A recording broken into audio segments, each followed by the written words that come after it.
Bismillahirrahmanirrahim. Wassalatu wassalamu ala asyrafil anbiya'il mursalin nabiyina Muhammad wa ala alihi wa sahbihi ajma'in. Tuan-tuan dan puan-puan, kita mulakan kuliah kita yang berikutnya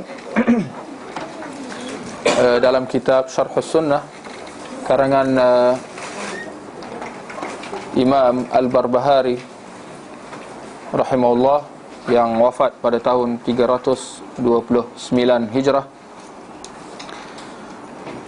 Dan tuan-tuan dan puan-puan, kita akan pada pagi ini kita akan bacakan perkara yang ke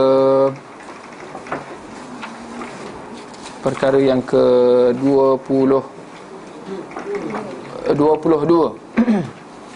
ya. Baik, kita lihat perkara yang ke 22. Berkata Imam Al-Barbahari rahimahullah, beriman dengan para nabi dan para malaikat.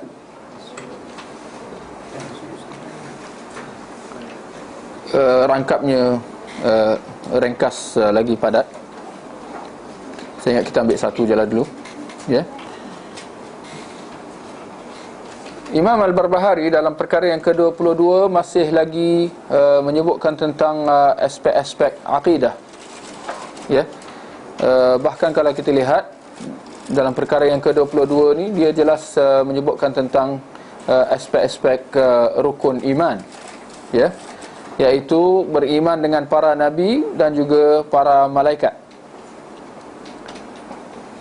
Dan InsyaAllah seperti mana yang kita sedia maklum, ya, kewajipan beriman dengan para nabi, ya, dan para malaikat ialah termasuk di dalam rukun iman yang 6, ya, 6 perkara. Yang mana hal ini disebutkan dalam surah Al-Baqarah, yakni kewajipan beriman dengan para nabi dan juga para malaikat disebutkan dalam surah Al-Baqarah, dalam surah yang dalam ayat yang ke-285, di mana Allah berfirman, "Amana ar-rasulu bima unzila ilaihi min rabbih wal mu'minun kullun amana billahi wa malaikatihi wa kutubihi wa rusulihi." Rasulullah telah beriman dengan apa yang diturunkan kepadanya daripada Tuhannya, dan juga orang-orang yang beriman, semua mereka beriman kepada Allah, para malaikat, kitab-kitabnya dan para rasulnya. Nak mengatakan bahawa, ya, beriman dengan para nabi dan para malaikat, ia adalah termasuk di dalam apa yang diimani oleh Rasulullah sallallahu alaihi wasallam, ya, sebagaimana yang diimani oleh orang-orang yang beriman juga, ya. Di samping Al-Quran, ya, hadis Nabi sallallahu alaihi wasallam, ya, kewajipan beriman dengan para nabi dan juga para malaikat disebutkan dalam hadis Nabi sallallahu alaihi wasallam. Antaranya adalah hadis Jibril, ya, yang kita telah sebutkan, ya, dalam kuliah tadi, ya, tentang bagaimana Jibril bertanya kepada Nabi tentang rukun Islam, ya, dan juga rukun iman, ya. Yang mana dalam rukun iman, ya, Nabi menjawab, ya, iman itu adalah dengan engkau, ya, beriman dengan Allah, ya, para malaikatnya, kitabnya, para rasulnya dan hari akhirat, dan kau beriman dengan qadar, ya, baik dan juga buruknya, ya. Yang hadis ini dalam Bukhari dan juga Muslim, ya. Maka kita kata seorang yang beriman, seorang Muslim, dia wajib beriman dengan Allah, ya, dan bukan itu sahaja, dia juga wajib beriman dengan para malaikatnya dan beriman dengan kitab-kitabnya, kitab-kitab yang telah diturunkannya, beriman dengan para rasulnya, ya, di samping beriman dengan hari akhirat dan juga qada qadar, ya, ketentuan takdir Allah yang baik dan juga yang buruk. Maka barang siapa yang tidak beriman dengan salah satu daripada ya perkara-perkara ini, dia jatuh kafir, terkeluar daripada Islam, ya. Dan satu aspek apabila diperincikan lagi tentang beriman dengan para nabi dan para malaikat, apabila kita beriman dengan para nabi, ya, kita beriman dengan mereka kesemuanya secara amnya, ya. Kita beriman bahawa kita beriman dengan para rasul yang Allah utuskan, ya, yang kita kenal dan yang kita tak kenal. Kita beriman dengan mereka kesemuanya. Mereka adalah utusan Allah yang diutuskan untuk membawa risalah Allah Subhanahu Wa Taala. Kita beriman dengan mereka semua, ya, yang kita kenal dan yang kita tidak kenal, ya. Di samping kita beriman secara am, kita juga beriman secara khas terhadap mereka, yakni para rasul yang telah disebutkan kepada kita nama-nama mereka, ya. Yang mana yang telah disebutkan, ya, kita beriman dengan mereka, ya, secara khasnya, ya. Nak mengatakan bahawa, ya, yang tidak disebutkan kepada kita ramai lagi, ya. Seperti mana halnya para nabi, ya, para nabi berapa, ya, lagi ramai, ya, berkali-kali ganda daripada para rasul, ya. Kita tetap beriman dengan mereka kesemuanya. Jadi kita beriman secara amnya, ya, dan kita beriman secara khas terhadap, ya, para rasul yang telah disebutkan kepada kita nama mereka, ya, di dalam Al-Quran dan juga Sunnah. Barang siapa yang menafikan salah seorang kerasulan salah seorang daripada mereka, dia telah, ya, dia telah kufur dengan kesemua para rasul, dan juga dia telah jatuh kafir, ya. Itu konsepnya, itu perincian iman dengan para rasul, ya. Hal ini disebutkan dalam surah An-Nisa ayat yang ke-150. Innal ladzina yakfuruna billahi wa rusulihi wa yuriduna an yufarriqu bainallahi wa rusulihi wa yaquluna nu'minu bi ba'dhin wa nakfuru bi ba'd wa yuriduna an yattakhidhu baina dhalika sabila ulaika humul kafiruna haqqan wa a'tadna lil kafirina 'adzaban muhina. Sesungguhnya orang-orang yang kufur kepada Allah dan rasul-rasulnya, mereka hendak membeza-bezakan iman mereka antara Allah dan rasul-rasulnya. Mereka berkata, kami beriman dengan sesetengah rasul dan kami kufur terhadap sesetengah yang lain. Mereka ingin mengambil jalan lain antara iman dan kufur itu. Mereka lah orang-orang kafir yang sebenarnya, dan kami sediakan azab yang hina buat orang yang kafir, ya. Kita lihat antara sifat orang kafir apa? Mereka bezakan antara iman mereka dengan Allah dan para rasul. Mereka beriman dengan Allah, tak beriman dengan rasul, contoh. Atau mereka beriman dengan sebahagian rasul, mereka menolak sebahagian rasul yang lain, ya. Mereka ingin mengambil jalan tengah antara iman dan kufur, sedangkan tidak ada jalan seperti itu, ya. Antara dua, sama orang itu beriman atau kufur. Kalau dia nak iman, dia kena iman dengan kesemua mereka. Kerana kalau dia kufur dengan walaupun seorang rasul, dia telah kufur dengan kesemua para rasul. Itu hukumnya, ya. Kenapa kalau seorang itu dia kufur dengan seorang rasul, dia telah kufur dengan kesemua para rasul. Kenapa begitu? Kenapa syarak, ya? Kenapa Allah menghukum seperti itu? Ini kerana kesemua para rasul, ya, mereka membawa risalah yang sama, ya, iaitu tidak lain dan tidak bukan risalah tauhid, mengesakan Allah Subhanahu Wa Taala. Ya, maka tidak heran siapa yang mendustakan seorang rasul, ya, dia telah mendustakan risalah tauhidnya. Yang mana risalah tauhid itu, ya, mendustakan risalah tauhid adalah kufur, ya. Seperti mana dalam surah An-Nahl ayat yang ke-36, walaqad ba'athna fi kulli ummatin rasula an i'budullaha wajtanibut taghut. Dan kami telah utuskan dalam setiap umat seorang rasul, hendaklah kamu menyembah Allah dan meninggalkan, ya, sembahan-sembahan taghut, yakni sembahan-sembahan selain daripada Allah Subhanahu Wa Taala. Ya, maka para rasul mereka semua sepakat, mereka semua sama, mereka semua membawa risalah yang satu, risalah yang serupa, iaitu risalah tauhid, ya, menyeru kepada Allah, menyembah Allah dan, ya, menjauhi syirik, ya.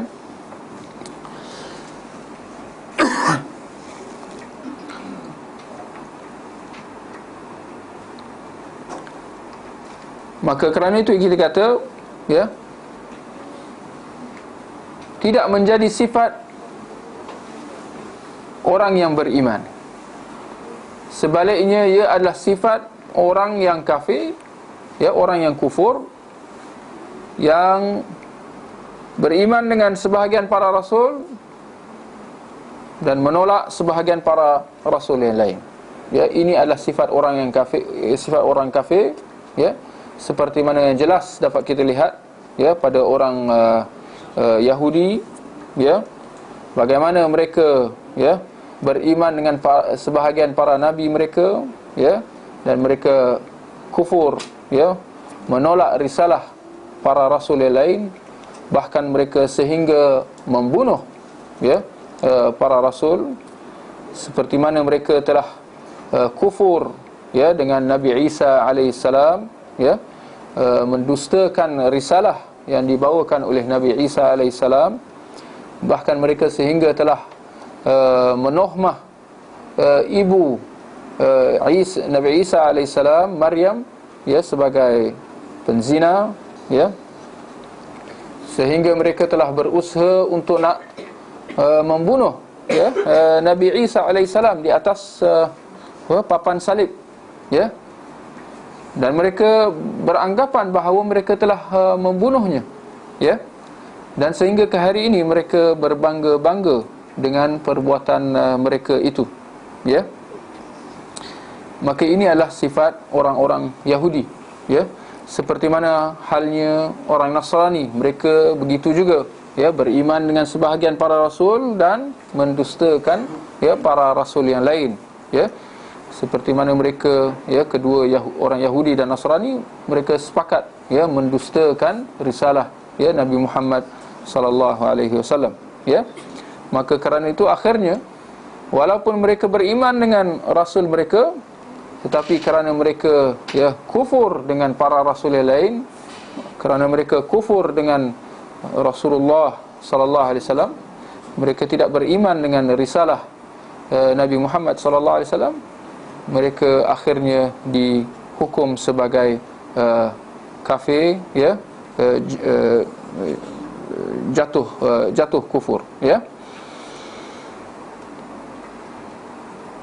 Baik, itu berkenaan tentang beriman dengan para nabi, ya, atau para rasul, ya. Adapun beriman dengan para malaikat, ya, ia juga seperti mana yang kita telah sebutkan, ia adalah sebahagian daripada rukun iman, ya, yang mana kita perlu beriman dengan para malaikat, ya, kesemuanya secara amnya, ya, dan kita beriman dengan para malaikat yang telah disebutkan kepada kita nama-nama mereka secara khasnya. Kita beriman secara am dan juga kita beriman secara khas. Dan kita tidak mendustakan walaupun seorang daripada mereka.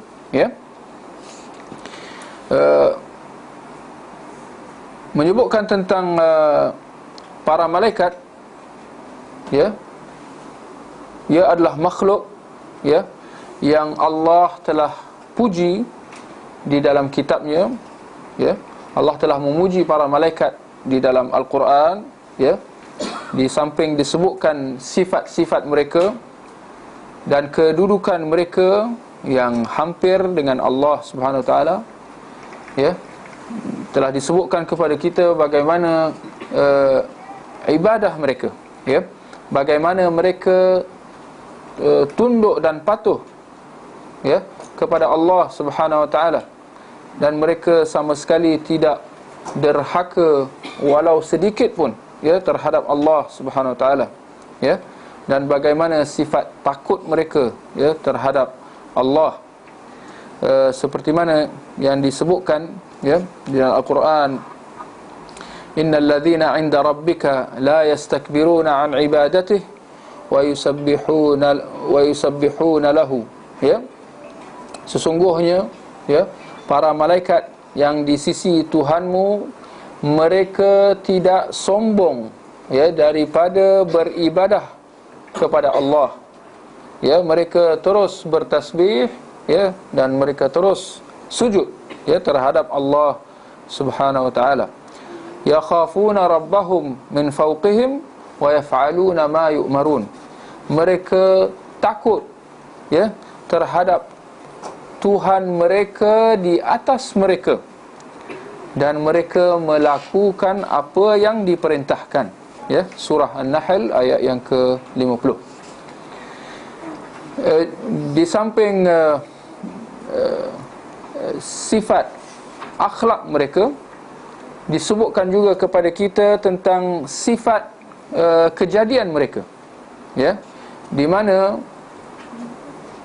antara yang disebutkan kepada kita adalah mereka memiliki sayap, seperti mana dalam surah Fatir ayat yang pertama, ja'ilil malaikah rusulan uli ajnihah mathna wa thulatha wa ruba' yazidu fil khalqi ma yasha.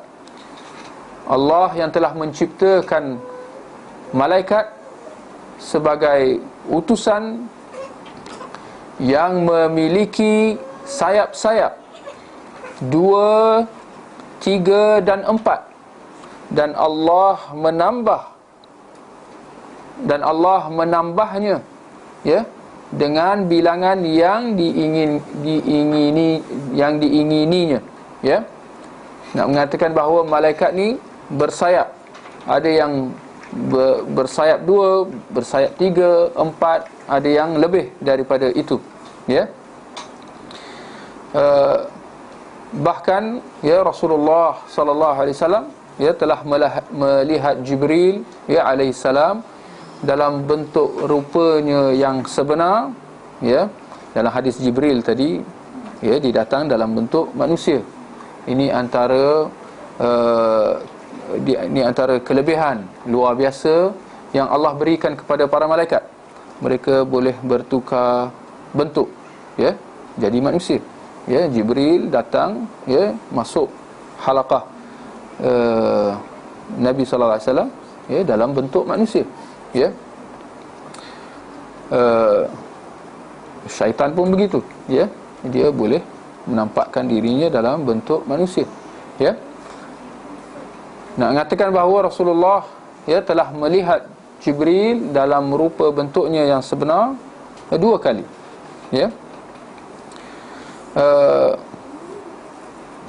Yang mana seperti mana dalam kisah awal turun wahyu kepada Rasulullah, ketika Nabi sedang berjalan pulang ke Mekah, dia mendengar panggilan di langit, lalu dia mendongakkan kepalanya ke atas. Ternyata di situ Jibril, ya, dia membuka sayapnya, ya, sebanyak 700, ya, dan dia telah menutup, ya, seluruh ufuk, ya, timur dan barat, ya. Jadi Jibril sayapnya sehingga 700, ya. Dalam sebuah hadis yang sahih daripada riwayat hadis Jibril, hadis Nabi melihat Jibril dalam rupa bentuknya, hadis yang sahih dalam riwayat Bukhari dan Muslim. Dalam hadis yang lain, ya, tentang seorang malaikat yang lain, hadis yang sahih daripada riwayat Abu Dawud, Nabi mengatakan, dengar hadis ni. Nabi mengatakan, "Udzina li an uhadditha an malak min malaikatillah min hamalatil arsh." Aku telah diizinkan untuk berbicara tentang seorang malaikat daripada para malaikat Allah yang memikul arash. Innama baina syahmat udhunihi ila atiqihi masirat 700 am. Sifat kejadian malaikat yang memikul arash, ya, antara cuping telinganya sehingga ke bahunya adalah perjalanan 700 tahun, ya.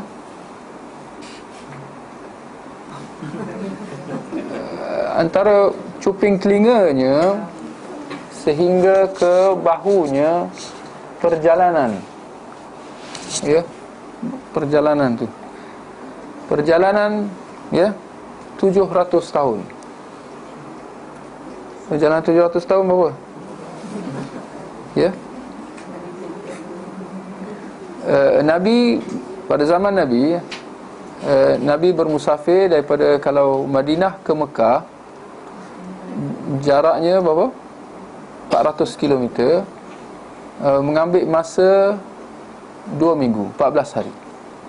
400 km 14 hari, ya. Kiralah. Ciptaan malaikat sungguh besar, ya, yang memikul arash, ya. Ada 8 malaikat yang memikul arash, ya, seperti mana yang disebutkan dalam surah Al-Haqqah, ya. Kalau begini ciptaan para malaikat, sekadar selingan, ini semua menunjukkan kepada kita apa? Tidak lain dan tidak bukan kebesaran Allah Subhanahu wa taala, ya. Dan apabila kita menyebutkan kebesaran Allah Subhanahu wa taala, ya, secara tidak langsung, ya, memberi kepada kita tentang betapa salahnya pemahaman mereka yang mengatakan bahawa Allah di mana-mana, Allah di semua tempat. Mereka tidak memahami, ya, kebesaran Allah, ya, keagungannya serta ketinggiannya, ya, di atas makhluk-makhluknya. Allah sangat besar, masakan dia boleh, ya,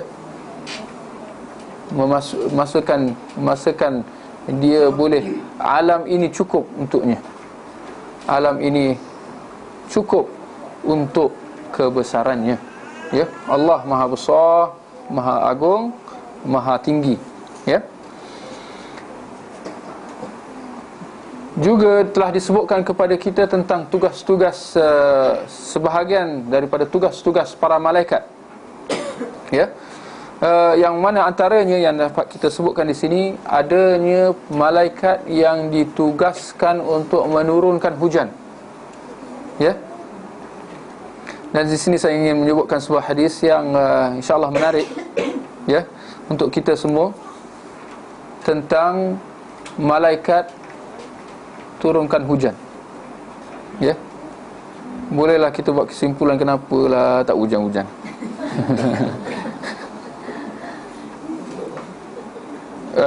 Dalam sebuah hadis yang sahih dalam riwayat Imam Muslim, Rasulullah sallallahu alaihi wasallam bersabda,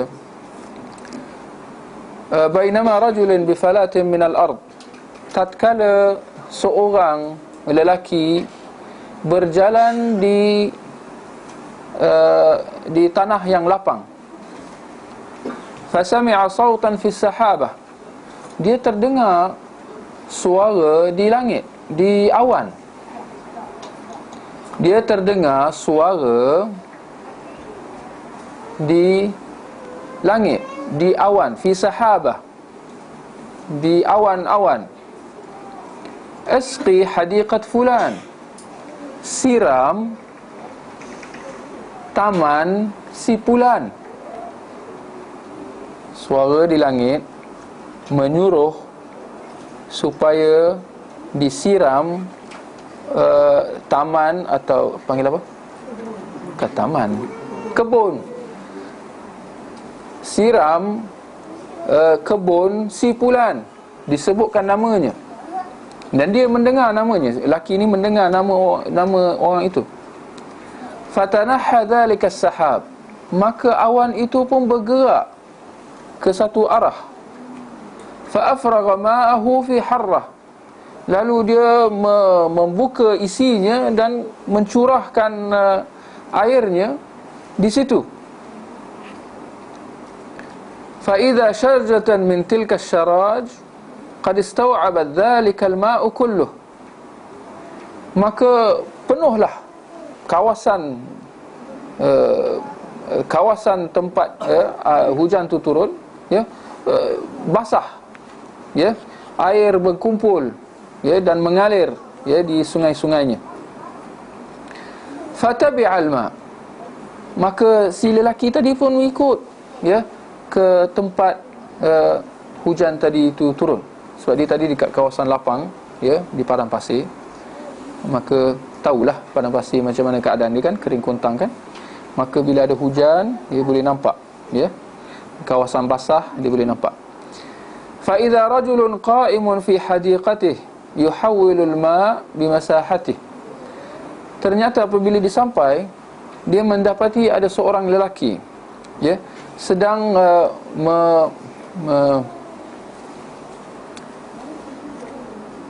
bila ada air hujan, dia salirkan, ya, dia salirkan air itu masuk ke kebun dia, ya.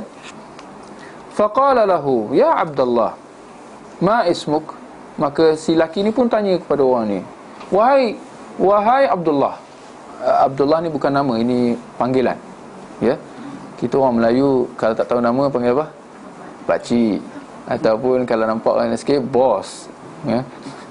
Itu untuk non-Muslim agaknya. Itu salah juga tu. Tak apalah, ya. Maka dalam bahasa Arab kata ya Abdullah, wahai hamba Allah, apa nama engkau? Qal fulan, maka dia pun kata nama dia.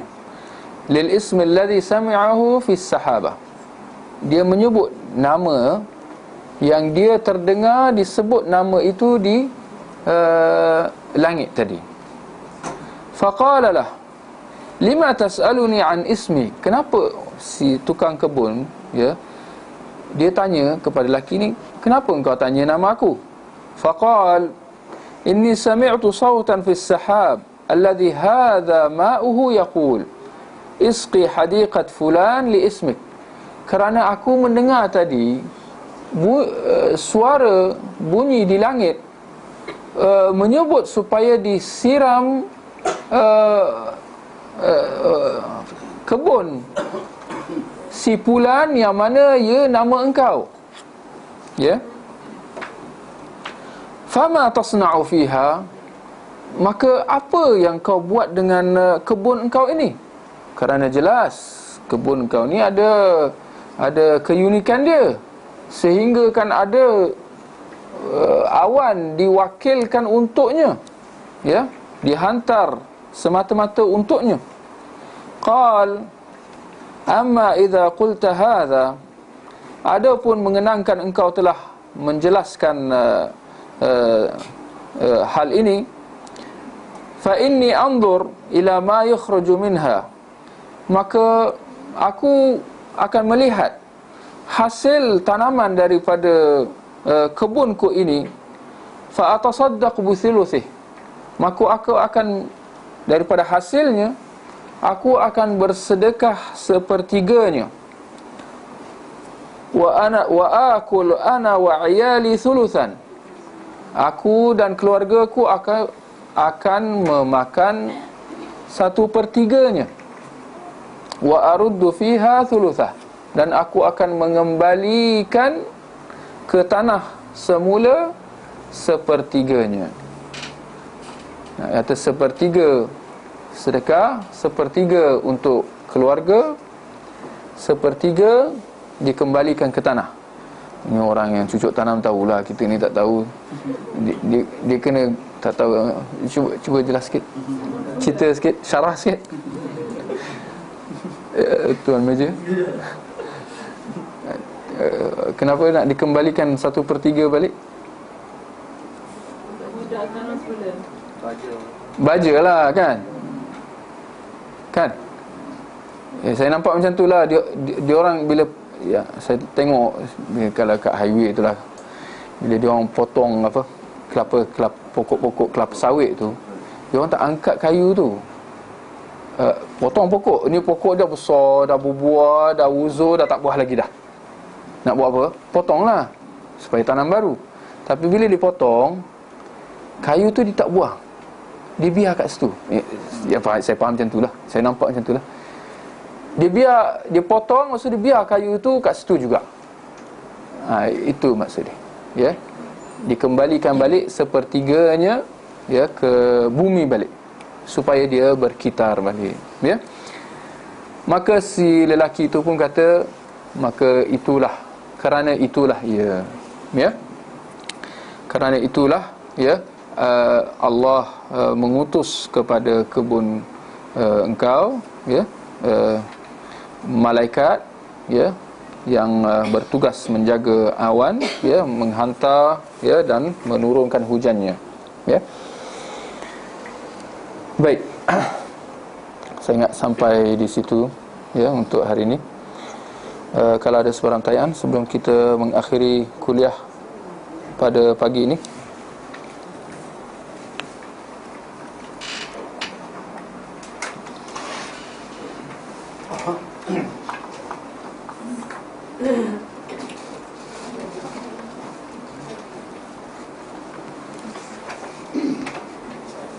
Ya.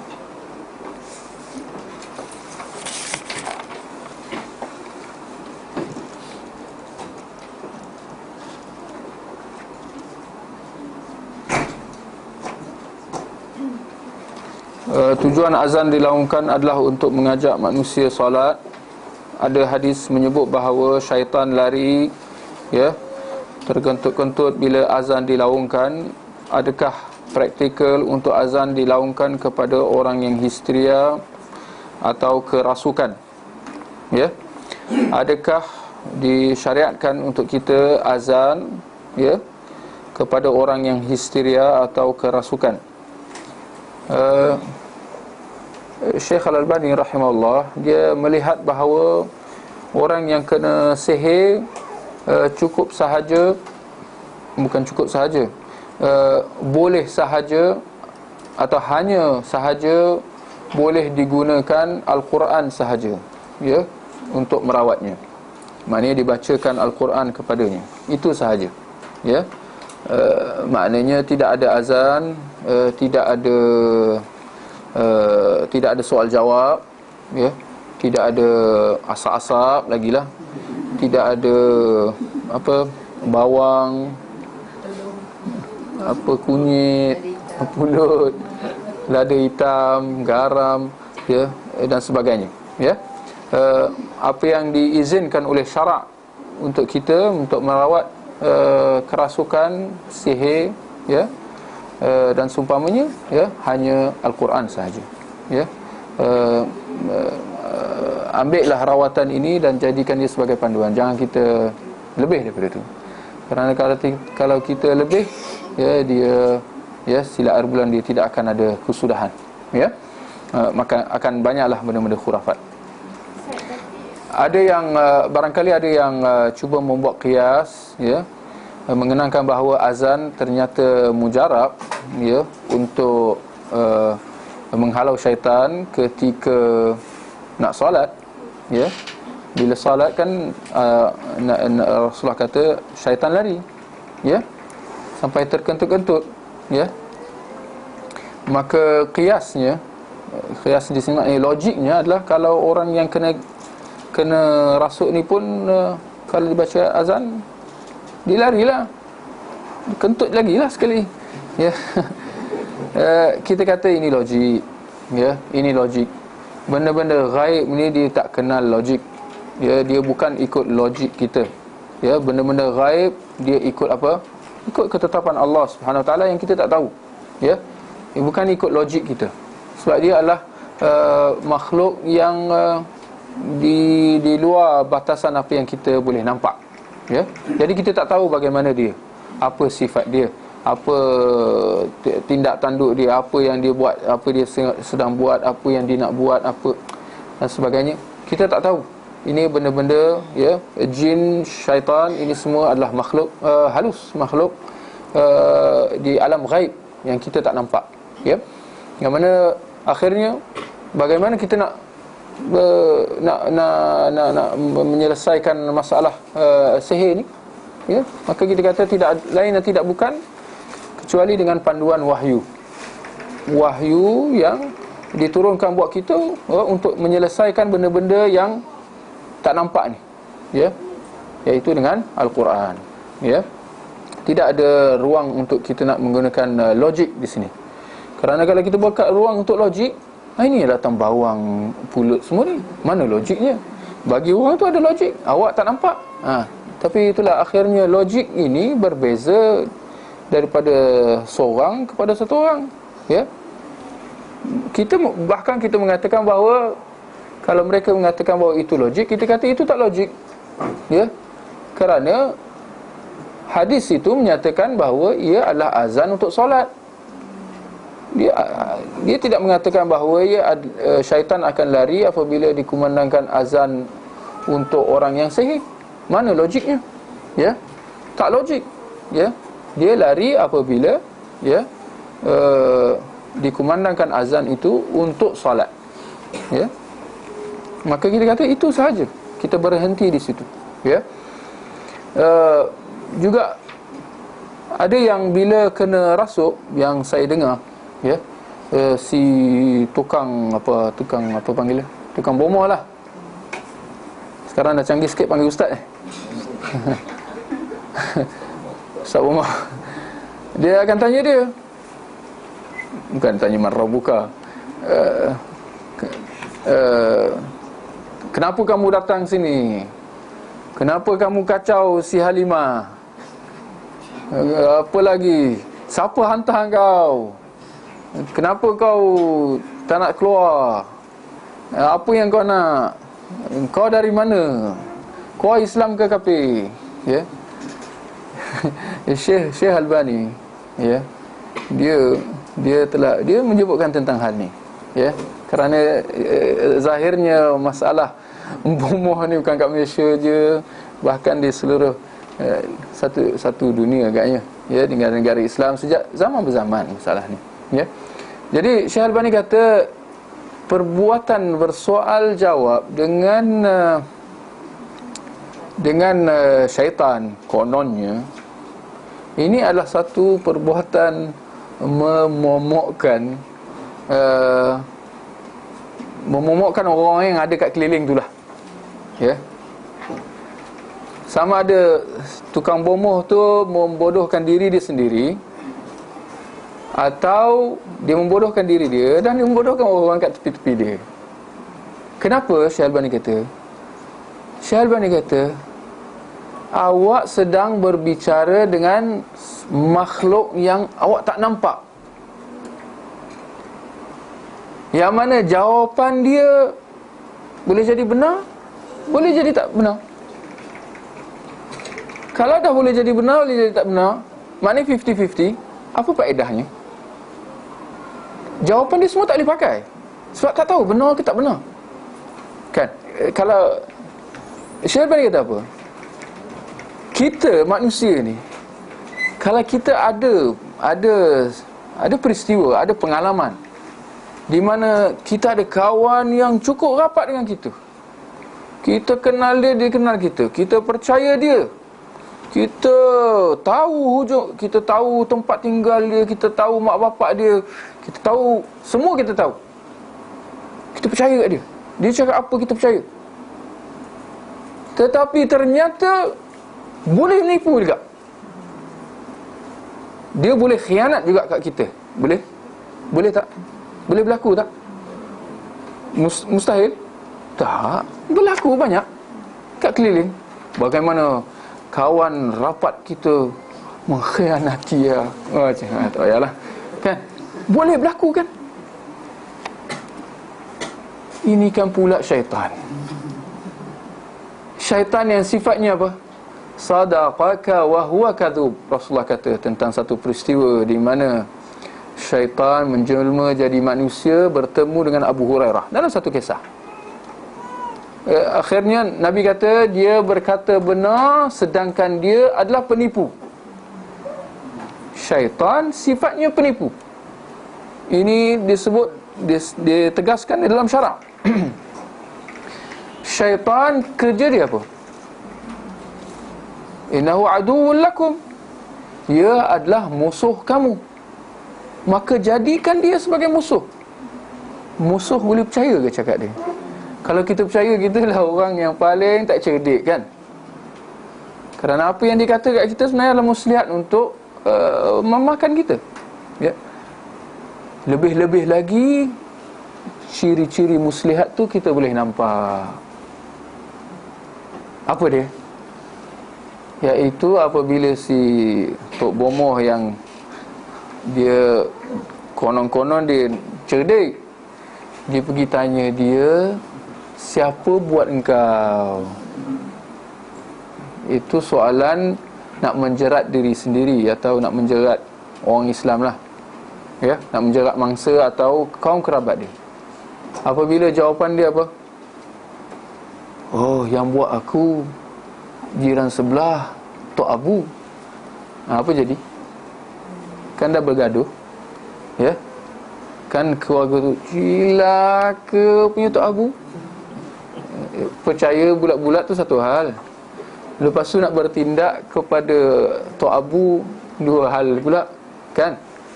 Dah menghukum atas satu yang tak pasti, ya. Maka kita kata ini semua, ya, kaedah-kaedah rawatan ini semua jelas tidak, sama sekali tidak ada petunjuk dalam sunnah, bahkan bercanggah dengan sunnah Nabi sallallahu alaihi wasallam, ya. Kesan yang seperti dalam keadaan tu saya telah jumpa dalam buku. Jadi Ustaz Saleh juga ada hadis tak? Okey. Kalau ada hadis, di sini kita dah masuk bab lain, ya. Kalau disebut ada hadis, ya, perlu dilaungkan azan kepada orang yang kena sihir, ya, maka di sini adalah satu masalah yang khusus, iaitu permasalahan dia sejauh mana kesahihan hadis itu, ya, ya. Maka di situ perlu dilihat hadis itu, ya. Saya sekadar menjawab soalan tadi, ya. Tapi kalau disebut ada hadis, kena dirujuk hadis itu, ya, sejauh mana kesahihannya, ya. Yang mana saya mempunyai sangkaan kuat bahawa ia tidak sabit, ya. Kerana, ya, jika tidak, masakan Syekh Al-Albani, ya, menyatakan sebegitu, ya. Maka dalam masalah menghukum hadis itu sahih ataupun tidak, kita dah banyak ulang, ya. Perlu dikembalikan kepada ahlinya, ya, bukan kepada sesiapa, ya. Bukan mana-mana ulama boleh dijadikan kata-katanya sebagai panduan. Tak boleh. Kita kena faham, kalau kita dah jadi penuntut ilmu, ya, makin lama kita tingkatkan ilmu kita, ya, kita akan memahami bahawa agama ini adanya pengkhususan dia. Agama ini luas. Dia ada cabang-cabang dia, ya. Dia ada ilmu-ilmu dia. Ada ilmu akidah, ilmu fiqh, ilmu, ya, tauhid, ilmu hadis, ilmu tafsir, ilmu berbagai-bagai ilmu. Yang mana ada dia punya cabang-cabang, ada dia punya rincian-rincian, ya. Yang mana ia perlu kepada ahlinya, kepada ulama'nya. Ya, maka ulama' hadis dalam masalah menentukan hadis itu sahih atau dhaif perlu dikembalikan kepada ulama' hadis. Kalau hadisnya sahih, amalkan. Ya. Bukan kerana apa? Kerana hadis itu sahih. Ya, tak perlu nak logik-logik. Ya, kerana hadisnya sahih, maka diamalkan. Tapi kalau tidak sahih, maka tidak boleh diamalkan. Ya. Baik, insya-Allah. Nantilah seseorang tu dia nak buat operation. Dia operation masa nak masuk Johor. So bila Johor tu dia jamakkan dengan asal tu sebab kemungkinan dia tak sedar buat operation masa asal kan. Lepas masa maghrib tu dia sedar, tapi dia macam sedar yang Separa. dia boleh jamak masa isyak. Dah kalau begitu dia ada keuzuran lah. Dia ada keuzuran. Dia tak ada masalah, ya. Ini masalah orang yang tak sedar, ya. Maka jadi soalan dia apa secara dia operation waktu sebelum dia Zohor tu dia jamakkan asal tu dia masukkan Zohor sebab dia nak operation yang kedua. Dia nak operation kedua. Jadi dia jamak Zuhur dengan Asar dah jamak dah? Dah jamak. Oh, okey. Tapi maghrib tu dia dah sedar, tapi sedar yang okey. Jadi soalan dia? Boleh dia jamakkan maghrib tu dalam isyak? Dia masuk boleh lah ya? Oh, boleh tidak masalah, ya. Baik, insya-Allah. Moga-moga tuan-tuan dan puan-puan semua sama-sama, ya, mengambil peluang dalam bulan puasa ni untuk mendirikan solat tarawih, ya. Rebut peluang untuk ya, mendirikan solat tarawih secara berjemaah, ya, itu lebih afdal, ya, berbanding kalau kita solat bersendirian di rumah, ya. Dan lebih afdal lagi kalau sekiranya kita dapat mendirikan solat tarawih itu berjemaah dan mengikut sunnah Nabi sallallahu alaihi wasallam, ya, iaitu tidak lebih daripada 11 rakaat, ya. Dan jangan kita rasa rugi kalau kita bangkit mengerjakan solat tarawih itu di awal malam, ya, bersama dengan jemaah di masjid, ya, dengan atas tanggapan bahawa kalau dah solat di masjid nanti balik rumah tak boleh nak solat lagi, tak boleh nak bangun malam untuk tahajud dan seumpamanya, ya. Ini adalah salah faham. Kita kena faham bahawa hadis Nabi sudah jelas bahawa barang siapa yang solat dengan imam daripada mula sampai habis akan tertulis buatnya pahala mengerjakan ibadah qiyam sepanjang malam, ya. Maka itu untung segala untung, ya. Bahkan kita yang akan rugi kalau kita terlepas jemaah itu dan kita solat bersendirian, ya, walaupun di hujung malam. Nak mengatakan bahawa pahala solat berjemaah itu sangat besar, ya. Jadi insya-Allah mudah-mudahan jangan kita, ya, ada yang 8 rakaat lepas tu dia ghaib atau beberapa rakaat lepas tu dia hilang. Kita berbaik sangka tapi itu jelas salah faham di situ, ya. Jadi kita solat, ya, berjemaah di masjid daripada mula, ya, sampai habis. Siapa yang dapat 23 rakaat itu nak buat macam mana? Solat daripada mula sampai 23 rakaat. Dah nasib awak dah.